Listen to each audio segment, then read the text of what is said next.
आप देख रहे हैं यंग बाइट्स, मैं हूं आपके साथ पूजा ठाकुर। आज हम बातचीत करने जा रहे हैं DSP headquarter Udhampur doctor Rohit ji से, और बातचीत करेंगे कि किस तरह से उधमपुर में क्राइम रेट जो है कम हुआ है। जी सर, आपका स्वागत है यंग बाइट्स में। Thank you ma'am. जी सर, अगर क्राइम की बात की जाए, हर डिस्ट्रिक्ट में अलग अलग जो है पुलिस एडमिनिस्ट्रेशन द्वारा काम किया जा रहा है और लगातार जो है जुटी हुई क्राइम रेट को ख़त्म करने की कोशिश में जुटी हुई है। सर, आप क्या कहेंगे, अगर उधमपुर की बात की जाए तो इसमें क्राइम रेट कितना कम हुआ है?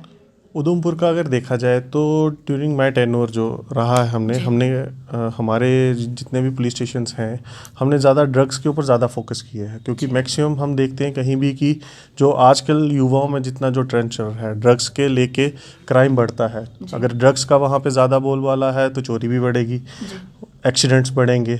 तो उस चीज़ को क्लब करने के लिए हमने ड्रग्स के ऊपर मेन फोकस रखा था, जिसके अंदर तकरीबन हमने अभी तक 61 एफआईआर्स लॉन्च कर दी हैं। और मोस्ट प्रॉबली हाईवे होने की वजह से हमने काफ़ी ज़्यादा जो पॉपी स्ट्रा है वो भी कोई 20-25 क्विंटल के करीब रिकवर की है। फिर चरस 28 किलो के करीब हमने रिकवरी की है, और हीरोइन भी काफ़ी मात्रा में कोई 8 किलो के करीब रिकवरी की है, मोर देन 8 kg जो हुई है। और लोकल जितने भी हमारे ड्रग पेडलर्स थे उनको भी काफ़ी हमने अरेस्ट किए हैं, जो काफ़ी पहले यहाँ पे नामी ग्रामी थे उनको भी अरेस्ट किया गया, एफआईआर दी गई, और कुछ लड़कों पे हमने पीएस से भी लगवाया। जी, कहीं ना कहीं जब भी क्राइम की बात आती है तो उसके पहले अगर हम बात करें तो ड्रग्स की बात आती है, क्योंकि जब कोई ड्रग्स लेता है, ड्रग्स में जाता है, तो कहीं ना कहीं क्राइम जो है वहीं से शुरू होता है। सर, क्या कहेंगे, आपका क्या मानना है कि हम ड्रग्स को किस तरह से कम कर सकते हैं? ड्रग्स के लिए अगर आप देखें तो आज के टाइम पे सबसे ज़्यादा इन्वॉल्वमेंट जो है हमारे यंगस्टर लड़कों की है। यंगस्टर्स वो हैं, ड्रग्स में ज़्यादा आपको मुवल्लिस मिलेंगे जो लड़के घर वालों के साथ हैं, लेकिन घर वाले उनको बहुत अच्छे से पॉकेट मनी देते थे पहले, कभी उनको पूछा नहीं है। घर वाले अगर देखें जो हमारे पास केसेस आते हैं उनमें या तो दोनों के दोनों वर्किंग है, या तो वो अच्छी फैमिली से बिलोंग करते हैं लड़के, तो वो ऐसी संगत में पड़ गए उसके बाद फिर ड्रग्स में लेना है, और कभी घर वालों ने पूछा नहीं।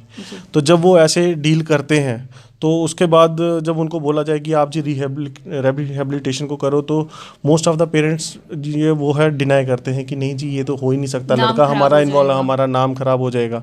बट मैं बोलूँगा कि इस चीज़ में कोई शर्म की बात नहीं है। अगर आप आज के टाइम पे ड्रग्स कंट्रोल करोगे, आपका 50% क्राइम जो है कंट्रोल हो जाता सर, है। आपका क्या मानना है कि ड्रग्स को हम किस तरह से कंट्रोल कर सकते हैं?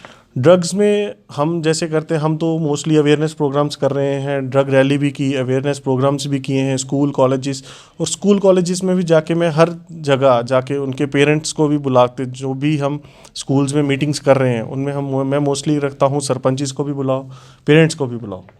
तो टीचर्स को मैं एक ही अपील करता हूँ कि आप काइंडली एक फ्रेंडली एटमॉस्फेयर बनाएं स्कूल के अंदर, सो दैट कि बच्चा जो है डिप्रेस ना हो, एक दूसरे से बातचीत करें, ठीक है, पेरेंट्स के साथ फ्रेंडली माहौल रहे, सो दैट कि जब बच्चे आपसे बातें छुपाने लगेंगे ना, तो इसका मतलब कि आपका बेटा जो है वो गलत साइड पकड़ने लगा है।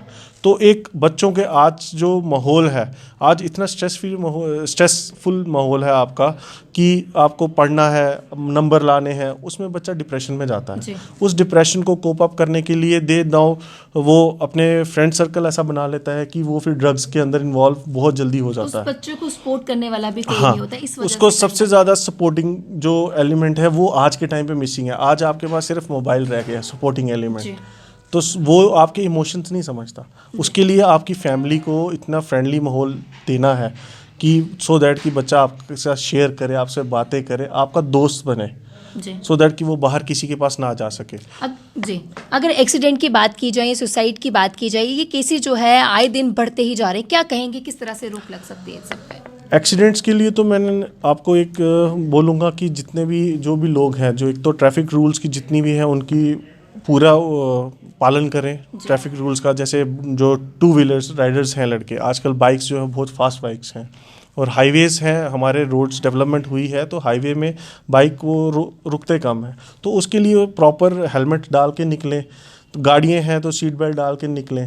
उसके लिए पहले प्रायोरिटी अपनी सेफ्टी देखें।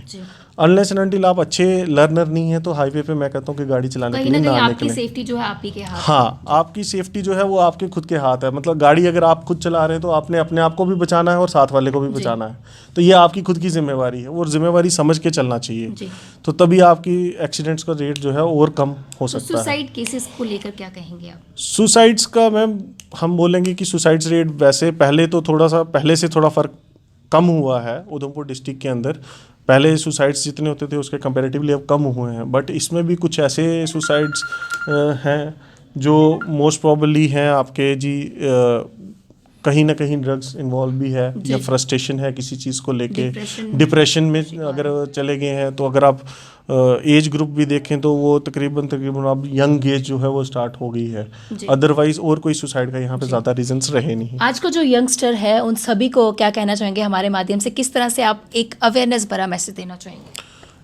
यंगस्टर्स को मैं आपको एक ही अपील करना चाहूँगा आपके थ्रू कि आप हमारा फ्यूचर हैं। नाउ अब मैं जो हूँ मैं बन गया, अब आपने बनना है, आपने हमारा फ्यूचर हमारा देश चलाना है आगे।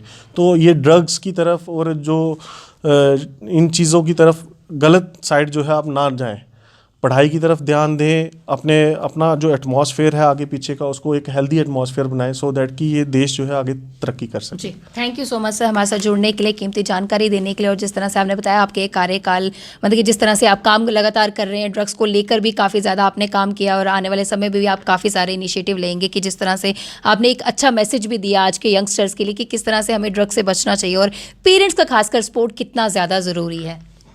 स्पोर्ट्स पीरियड्स तो सबसे ज़्यादा ज़रूरी है। स्कूल में भी मैं मोस्टली बोलूँगा सभी को कि बच्चों को भी खास करके जितना टाइम मिले फिज़िकल एक्टिविटीज़ में इन्वॉल्व रहें, सो दैट कि आपको एक तो हेल्थ आपकी अच्छी रहती है ऑटोमेटिकली और डिप्रेशन आपका ऐसे दूर रहता है। स्ट्रेस आदमी जैसे खेलता है, मैं खुद अब जिमिंग करता हूँ सिर्फ इसीलिए कि मेरे को स्ट्रेस ना हो। जी, thank you so much sir हमारे साथ जुड़ने के लिए। तो इस हमारे साथ मौजूद थे डॉक्टर रोहित, काफ़ी अच्छा मैसेज उन्होंने सभी वर्ड्स के लिए दिया और खासकर यंगस्टर के लिए कहा कि जितना हो सके उतना फिजिकल एक्टिविटीज़ में पार्टिसिपेट करें सो डैट आप जो है सभी ड्रग्स के जिस तरह से बात की जाती है उनसे दूर रहेंगे, क्राइम रेट भी कम होगा और इस सब में अगर योगदान देना है तो आम पब्लिक को देना, आप सभी पेरेंट्स को देना अपने बच्चों का साथ, तब जाके हम सोच सकते हैं कि ड्रग्स से निजात जो है हमारे देश को मिल सकती है। अगले हफ्ते फिर नई शख्सियत से रूबरू करवाऊंगी, तब तक के लिए आप देखते रहे यंग बाइट्स। वीडियो जर्नलिस्ट अभिषेक बड़ू के साथ मैं पूजा ठाकुर, यंग बाइट्स जम्मू।